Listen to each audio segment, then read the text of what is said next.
अध्यात्म इतना मुश्किल क्यों होता है? क्यों सभी लोग अध्यात्म को समझ नहीं पाते? क्यों भटकते हैं? क्यों बहुत साल वर्ष लग जाता है और फिर भी लोगों को आध्यात्मिक लाभ नहीं होता? क्यों लोग भटकते हैं?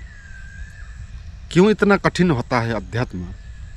इसके बारे में बात करेंगे। इसमें ये बात है, जो भी कठिन विषय होगा वो कुछ और होगा, वो अध्यात्म नहीं हो सकता। क्योंकि अध्यात्म तो संसार से सबसे सरल विषय है।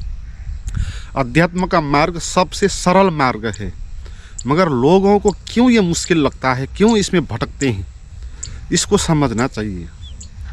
इसका कारण ये है, लोगों को अध्यात्म से कोई लेना देना नहीं होता है।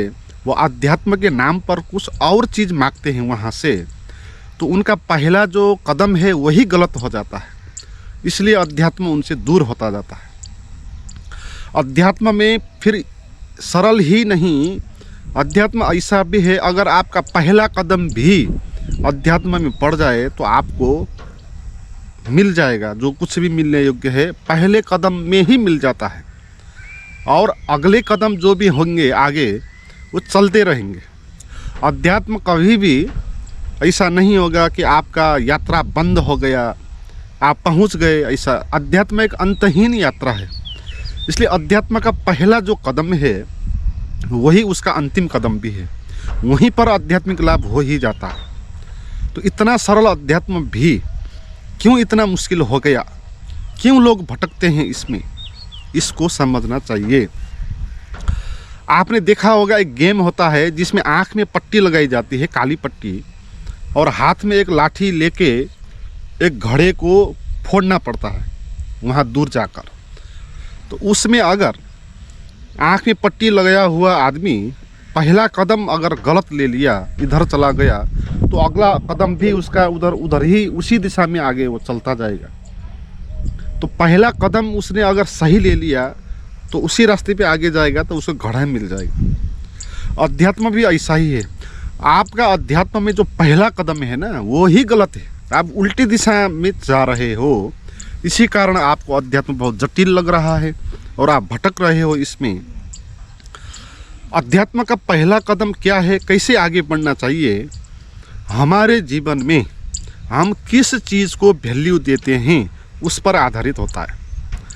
किसी भी आदमी के जीवन में वैल्यू देने वाली चीज़ बहुत सारी होती है। पैसा हो गया, लोग पैसे को वैल्यू देते हैं सबसे ज़्यादा। संबंध हो गया, लोग संबंध पर वैल्यू देते हैं।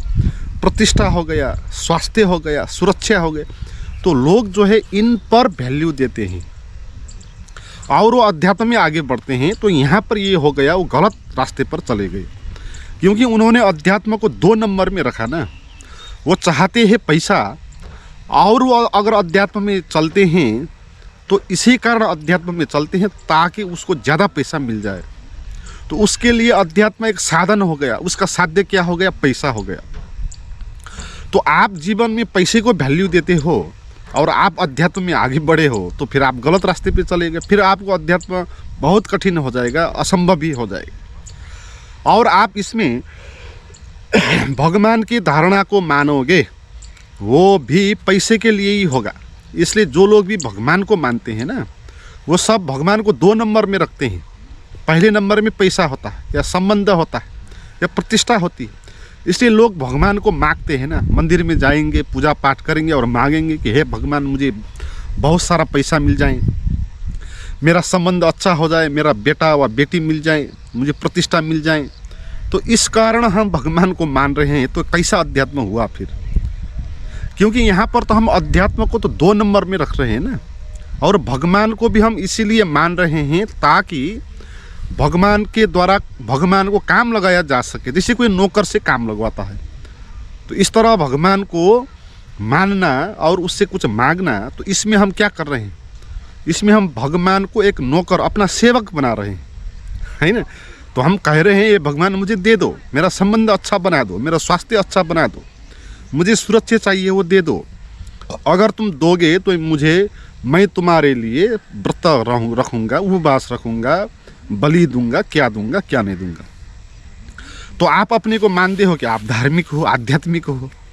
तो ऐसी धारणाओं से आप आगे बढ़ेंगे तो फिर कैसे आपको आध्यात्मिक लाभ हो सकता है?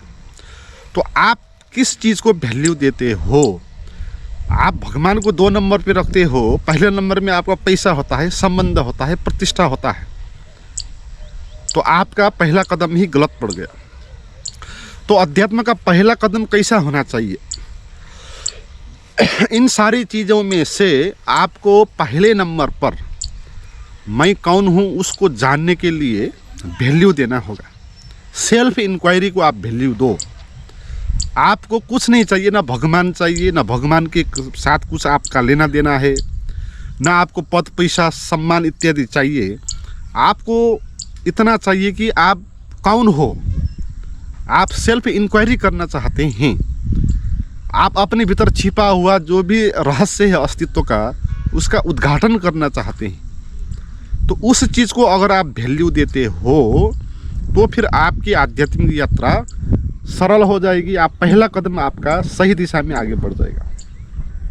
और परंपरागत तरीके का जो भी अध्यात्म है वो सब अंधविश्वास है, क्योंकि उसमें भगवान को वैल्यू ही नहीं, अध्यात्म को वैल्यू नहीं है। उसमें स्वास्थ्य को वैल्यू है, संबंध को वैल्यू है। अगर कोई इसमें ध्यान पाना चाहता है, आनंद पाना चाहता है और अध्यात्म में जा रहा है तो उसका कदम भी गलत है ना। देखने में ऐसा लगे कि पद प्रतिष्ठा पाने के लिए अध्यात्म में जाता है तो गलत है, मगर साक्षी को पाना चाहता है, ध्यान आनंद को पाना चाहता है तो सही होना चाहिए। ऐसा नहीं, क्योंकि कुछ भी चीज़ अगर आप पाना चाहते हो, आपकी मांग हो गई ना, फिर जहाँ पर आपकी मांग होगी वहाँ पर तो आप अपूर्ण ही हो जाएंगे। वहाँ पर तो आप अध्यात्म को साधन के रूप में ही लेंगे ना। भगवान को भी आप उस मांग को पूर्ति करने का साधन ही मानेंगे ना। इसलिए मांग कुछ भी नहीं होनी चाहिए, जानने का इरादा होना चाहिए। सेल्फ इंक्वायरी का, मैं कौन हूँ इसका बोध करने का इरादा आपके पास हो अगर, तो आप सही रास्ते पर हो। फिर आपके लिए अब अध्यात्म अंधविश्वास नहीं हुआ, अब ये एक विज्ञान हो गया और आप अपने को खोजना चाहते हो, सेल्फ इंक्वायरी करना चाहते हो, अपने भीतर छिपा हुआ रहस्य को जानना चाहते हो, तो फिर बात आगे बढ़ेगी और आपके लिए अध्यात्म बहुत सरल हो जाएगा। मगर इस तरह अध्यात्म को कौन चाहता है? लोग तो जो भी 99% लोग हैं वो तो अध्यात्म को इस तरह लेते ही नहीं। उनके लिए तो अध्यात्म तो अपना सेवा करना है ना। उनको तो पैसा चाहिए, संबंध अच्छा चाहिए, प्रतिष्ठा चाहिए, सुरक्षा चाहिए, आनंद चाहिए, और इस कारण वो अध्यात्म कर रहे हैं। तो 99% सभी लोग ऐसे ही कर रहे हैं, तो फिर क्यों सभी लोगों को ये इतना सरल हो जाए मिलने के लिए? इसीलिए अध्यात्म मुश्किल होता है, इसीलिए सभी लोगों को ये मिलता नहीं, क्योंकि सभी लोग असल में चाहते ही नहीं, वो कुछ और चाहते हैं अध्यात्म के नाम पर। यही प्रश्न भगवान गौतम बुद्ध को किसी ने पूछा कि आप बताते हो कि ये अध्यात्म, ये शांति हमारे भीतर, सबके भीतर है और सरल भी है, फिर कोई भी इसको उपलब्ध क्यों नहीं होता? क्यों इसकी खोज लोग क्यों नहीं करते? तो बुद्ध ने उसको कहा तो आज इस गांव में सबके घर घर पे जा और उसको पूछ के आ कि आकाश में जो चांद लगा है उसको कौन कौन लोग देखते हैं। तो वो गया, घर घर पे जाके पूछा उनको कि आप आकाश में जो चांद होता है आप कितनी बार देखते हो दिन में? तो वहाँ उन आंसर पाया कि कोई भी नहीं देखता चांद को, है ना। तो बुद्ध ने कहा उसको, इसीलिए अध्यात्म लोगों को मिलता नहीं, क्योंकि वो देखना ही नहीं चाहते। अगर कोई देखना चाहता है चाँद को तो चाँद तो वहाँ पर है। अध्यात्म में ऐसा है, कोई अगर चाहता है सेल्फ को जानना, सीधी बात है, वैज्ञानिक बात है, कोई लोभ की बात नहीं। पहला वैल्यू जिसके जीवन में उस बात को हो तो उसको अध्यात्म क्यों नहीं मिलेगा? वो तो सामने ही है। और इस टाइप की जो जर्नी होगी आध्यात्मिक, इसमें ऐसा होगा कि पहला वैल्यू सेल्फ इंक्वायरी के लिए होगा, और जो भी पद पैसा प्रतिष्ठा है ये 2, 3, 4 नंबर में होंगे। इसका अर्थ ये नहीं होगा कि जो लोग अध्यात्म को चाहते हैं वो और चीज़ों का विरोध करेंगे, पैसे का विरोध करेंगे, संबंध को विरोध करेंगे, प्रतिष्ठा का विरोध करेंगे। मगर ये अंधविश्वास वाले जो परंपरागत धर्म है ना, इसमें लोग इस तरह सोचते हैं। अगर वो आध्यात्मिक होना चाहते हैं तो सब उसको रोकते हैं क्योंकि उनके लिए आध्यात्मिक होने का अर्थ क्या है, घर बार त्यागना चाहिए, परिवार को त्यागना चाहिए, सेक्स को त्यागना चाहिए, पैसे को तो छूना नहीं चाहिए, जंगल में बैठना चाहिए। तो ये जो बात आई है ना, ये किस लिए आई? इसी कारण आई, इसी गलतफहमी के कारण कि आप अध्यात्म को पहले वैल्यू दे नहीं रहे हो, तो आप वैल्यू दे रहे हो परिवार को, संबंध को, पैसा को, प्रतिष्ठा को, और इनके बीच में रह के आप आध्यात्मिक साधना करना चाहते हो, मगर वैल्यू आप उन चीज़ों को देते हो और साधना करना चाहते हो अध्यात्म का, तो फिर कैसे हो सकती है? तो इसलिए लोगों ने कहा कि छोड़ के चले जाओ, है ना। छोड़ के चले जाएंगे तो वैल्यू आप नहीं देंगे, मगर छोड़ के जाने से क्या हो जाएगा, मन में तो वैल्यू बना ही रहेगा। इसलिए जो लोग परिवार त्याग के जाते हैं, आश्रम में बैठते हैं, उनके मन में फिर वही परिवार की याद आती है, उसी पैसे की याद आती है जो छोड़ के गए हैं, है ना। मन में जो वैल्यू है ना वो छुटा नहीं ना, तो इसलिए भाग के क्या होगा। तो इस टाइप का जो आदमी होगा, उसकी जो आध्यात्मिक जर्नी होगी, उसमें ये होगा किसी बात का भी विरोध नहीं करेगा, भगौड़ा नहीं होगा, जहाँ है वहीं पर रहेगा, और जिन जिन चीज़ों पे वैल्यू देता है उन चीज़ों पर वैल्यू देगा, मगर सबसे ज़्यादा वैल्यू वो सेल्फ इंक्वायरी को देगा। तो उसके जीवन में फिर पद, पैसा, परिवार, समाज की स्थिति क्या होगी, वो 2 नंबर में उनको भी वैल्यू देगा। वो भी आवश्यक है जीने के लिए, आध्यात्मिक विकास के लिए भी वो भी आवश्यक है ना। मगर यहाँ पर फर्क क्या होगा, जो परंपरागत वाला है वो पैसे को इसलिए वैल्यू देता है, अध्यात्म को इसलिए वैल्यू देता है ताकि उसको पैसे मिल जाए।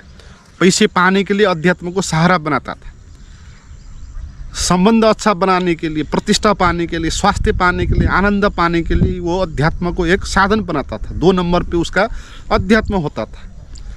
तो मगर इस टाइप का जो आदमी होगा उसमें क्या हो जाएगा, बिल्कुल विपरीत हो जाएगा। वो पैसे को महत्व देगा, क्योंकि पैसे से आध्यात्मिक लाभ करना है, नहीं। देखो कितना फर्क हो गया। उसका क्या होगा, पैसे के लिए वो अध्यात्म में जाएगा, और ये आदमी पैसे को क्यों मानेगा, क्योंकि अध्यात्म के लिए पैसे का उपयोग करना है। तो स्वास्थ्य ये भी अच्छा बनाना चाहेगा ताकि अध्यात्म में आगे बढ़ने में सहयोग पहुंच जाए। संबंध ये आदमी भी अच्छा बनाएगा, क्योंकि अच्छा संबंध हो जाएगा तो लोग आध्यात्मिक विकास करने में बाधा नहीं करेंगे। प्रतिष्ठा ये लोग भी वैल्यू देंगे, ताकि प्रतिष्ठा अगर मिल जाए तो आध्यात्मिक लाभ में आसानी हो जाएगी। तो देखने की नज़रिया बदल जाएगी ना इसमें जीवन की, है। कहीं कुछ छोड़ने की आवश्यकता नहीं होगी, जहाँ है जो चीज़ उनको आवश्यक है वो सब चीज़ पर वो हासिल करेगा। मगर उसके लिए जीवन का जो वैल्यू है वो होगा सेल्फ इंक्वायरी, खुद को जानना। और ये हर एक आदमी के भीतर ये प्यास पैदा होनी चाहिए। अगर कोई भी आदमी बुद्धिमान हो, उसको ये चौंकाने वाली बात असम्मित है कि क्यों लोगों के भीतर ये प्यास पैदा नहीं होती, क्यों लोग अज्ञान में जीना चाहते हैं, क्यों उनके भीतर ऐसा भाव पैदा नहीं होता कि जान लो कि मैं कौन हूँ, मैं क्यों हूँ, मेरे भीतर क्या क्या है, मेरे मन के भीतर भी कुछ और चीज़ है क्या, इसके लिए रिसर्च करूँ। तो ये लोगों के भीतर ये अभिप्सा पैदा ही नहीं हो पाता। अध्यात्म के नाम पर वो भगवान की पूजा पाठ करना, ध्यान करना, साधना करना, ये सब होता है परंपरा के कारण। तो हमारा जो काम है, मेरा भी जो काम है, मैं भी इसीलिए आपके पास इसीलिए बोलता हूँ ताकि आपके भीतर ये प्यास पैदा हो जाए। आप वैल्यू अध्यात्म को दो 1 नंबर में, और अध्यात्म को किसी का भी साधन मत बनाओ, और चीज़ों को अध्यात्म का साधन बनाओ। और इस तरह अगर रहोगे तो आपके जीवन में ऐसा होगा कि आप समय निकालेंगे सेल्फ इंक्वायरी के लिए, क्योंकि वैल्यू आपको सेल्फ इंक्वायरी का है ना। तो दिन में आप जब भी फुर्सत होगा समय निकालेंगे, उस पर आप गहरे इसमें प्रवेश कर पाएंगे। और जो भी पैसा है, पद है, प्रतिष्ठा है, उनको भी आध्यात्मिक विकास के लिए ही उपयोग करेंगे और उनको भी कमाएंगे ताकि इसको सहयोग पहुंचा जाए। मगर उनको वैल्यू 2 नंबर में देने के कारण आप परेशान नहीं हो जाएंगे कि पैसा ज़्यादा नहीं मिला तो आप परेशान हो गए, ऐसा नहीं होगा। आपको तो आत्मसंतुष्टि तो तभी हो सकती है ना जब आप खुद को जानते हो। तो खुद को जानना आपके लिए महत्वपूर्ण है, और ये और बात महत्वपूर्ण है ही नहीं, मिले तो ठीक, नहीं मिले तो ठीक। तो ऐसा जो आदमी है उसकी स्पिरिचुअल जर्नी ऐसी होगी। पैसा हो तो ठीक, अगर नहीं हो पैसा तो भी कोई बात नहीं, क्योंकि पैसा हो के भी कुछ होने वाला नहीं। हम सबको देखा है पैसे वाले कितने हैं, कुछ हुआ क्या नहीं हुआ। तो वैल्यू देने की बात, तो आप अपने जीवन में किस चीज़ को वैल्यू देते हो। अगर आप सेल्फ इंक्वायरी को वैल्यू देते हो, खुद को जानने की आपकी तरफ प्यास है, तो फिर आप आगे बढ़ते हो, तो आप असली कदम आपका आगे बढ़ा। तो एक कदम ही मैंने कहा अंतिम कदम होता है, पहला कदम ही अंतिम। अगर इस तरीके से आपका पहला कदम आगे बढ़ा अध्यात्म में, तो आपको फिर आध्यात्मिक लाभ बहुत जल्दी हो जाएगा। इसीलिए मैं भी आपके साथ हूँ और बहुत सारे संत इसीलिए आपके साथ हैं। उनकी बात सुनेंगे और भीतर इंक्वायरी करते रहेंगे, बाहर चीज़ों को इनकार भी नहीं करेंगे, विरोध भी नहीं करेंगे, और जो मिलता है उसको इसके लिए उपयोग करते करते आगे चलेंगे। मित्रों, इस तरह आप मेरे साथ जुड़ना चाहते हो तो व्हाट्सएप का जो लिंक है डिस्क्रिप्शन में दिया हुआ, वहाँ जाकर आप चैट कर सकते हो।